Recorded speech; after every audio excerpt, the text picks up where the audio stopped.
Hello guys, my name is Deji Onadeko and I'm here to share with you something very simple. And to put it in one line, sort to know yourself. Have you ever wondered why we go to school and then we are taught some course or the other, spend 4, 5, 6, 7 years as the case may be to study some engineering, medical course, some law course, biochemistry, whatever the case may be, so that we get to an extent where we know enough of that art, of that craft, of that walk of life to harness it and make money to sustain the person called us. Understand that the entire essence of ever going through school is to maintain relevance and to sustain value to yourself, to keep you existing alive so you can afford your trips, your lifestyle, your family, whatever it is. But I feel like one thing that we forget to study the most is ourselves. Now, let me put this analogy together. You start your first year trying to study law, let's say a 5-year course, and in your 100 level, you don't know nothing. But in 5 years, a law firm comes to offer you money every month, calls it your salary, in exchange of service based on what you have studied, meaning that you've learned enough about that craft to begin to earn money on that craft.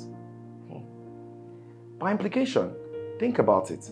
We are born, from 0 to 1 year to 2 years to 3 years up until we're 18 before it is said we are of legal age, meaning that anything before then, you have to have a guardian or a parent or someone elderly to guide you, to give consent. Before then, it is handed over to you at 18 to say, you are able to then make some decisions for yourself.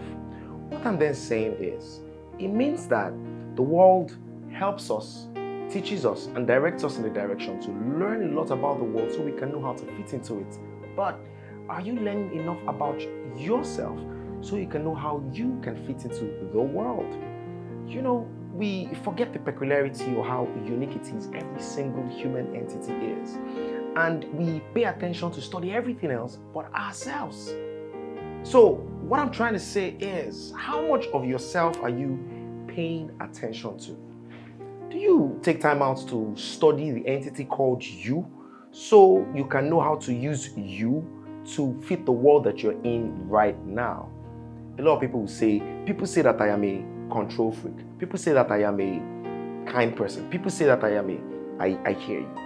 You know in full-fledged what everybody else says about you.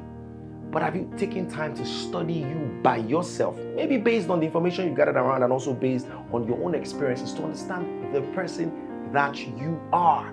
We spend years and hours on and on to study everything else but ourselves.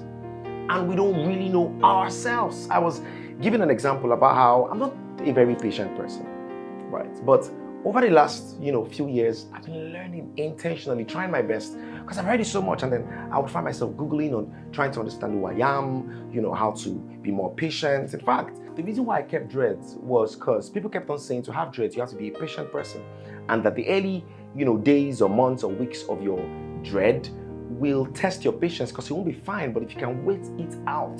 So I'm aware of the fact that a lot of people think I'm not a very patient person. I've studied, I've paid attention, I realized I'm not the most patient person. So I intentionally applied myself to this process called dreads, so I could learn to be patient. But if I've never been able to study myself well enough to accept that truth, I would never be able to properly apply situations around me to help me teach myself, to master myself better. Of course, I'm not perfect, but I'm on that journey and I'm enjoying it so much, and that's why I'm asking you to think about it, to embark on an intentional journey to discover yourself that will never really arrive from, but will be a journey that would always get better at. Because the journey to self never really has a destination, but the experience itself is worth the try. Thank you for watching.